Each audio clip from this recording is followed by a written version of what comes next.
Welcome to The Explainer. Today, we're diving into how the very definition of a political scandal has been turned on its head over the last 200 years. And we're going to use a crisis from one of America's founding fathers as our guidepost to really understand the standards of today. So what can a scandal from the 1700s possibly teach us about the right here and now? Well, let's jump right in with a crisis that almost completely destroyed the career of Alexander Hamilton. What happened to him really sets a fascinating baseline for what used to be a career-ending offense. Okay, so picture this. It's 1797, and Hamilton gets hit with this absolutely devastating accusation. Now, a lot of us have heard about his famous affair, right? But that wasn't it. That wasn't the charge his enemies were actually using. No, they accused him of something the 18th century thought was way, way worse: a betrayal of public financial trust. His rivals charged him with improper pecuniary speculation. And it's really important we break that down.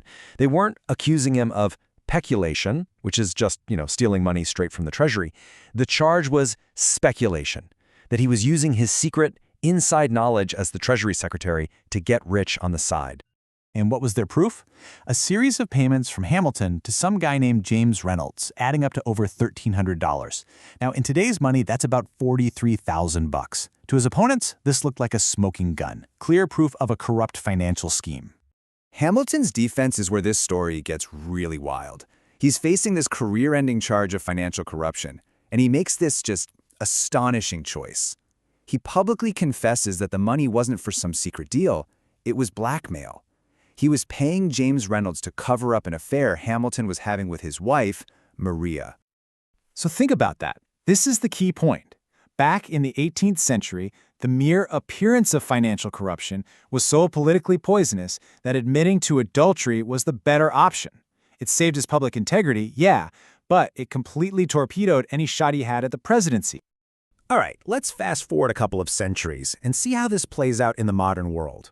We're going to look at some very similar accusations, profiting from inside knowledge, but this time they're being leveled against the U.S. Congress.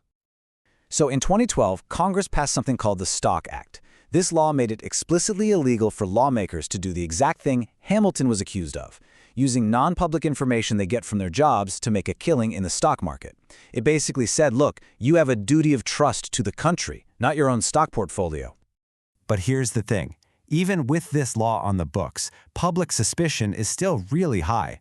I mean, when members of Congress, who earn a public salary of around $179,000, are reporting stock profits that can top that salary in just a few months, well, you can see why it reinforces this idea that they might be trading with an unfair advantage. And this just perfectly illustrates the issue. Since the Stock Act was passed, what's the total number of members of Congress who have actually been prosecuted under it for insider trading? 0. Not a single one. And these questions about financial conflicts, they're not just limited to the legislative branch. The source material we're looking at points to a whole different model of alleged influence in the executive branch, a system that some have described as pay-for-play.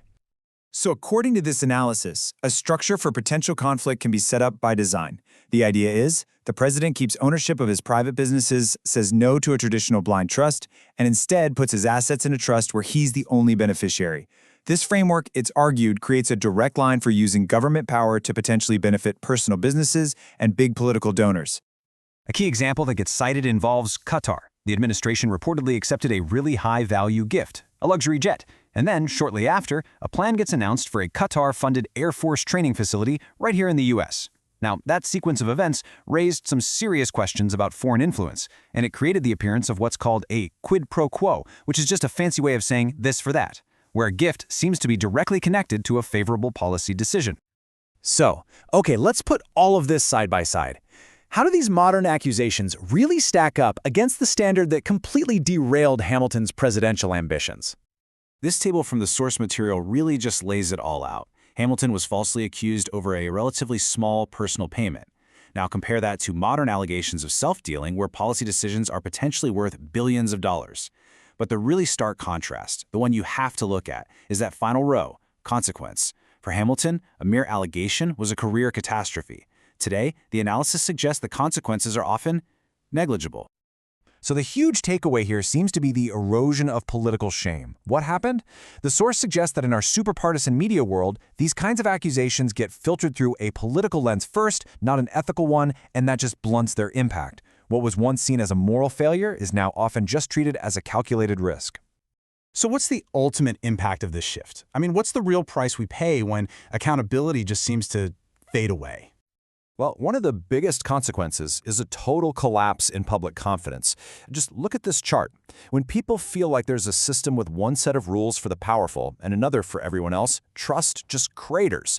Public trust in an institution like Congress has fallen all the way down to just 22%. So what can be done to rebuild that trust? The source proposes a few structural reforms, so not just relying on individual politicians to do the right thing.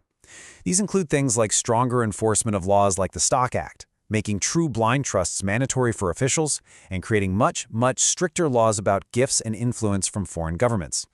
And that leaves us with one last thought. We've seen this dramatic change in what we even consider a scandal, and what happens because of it.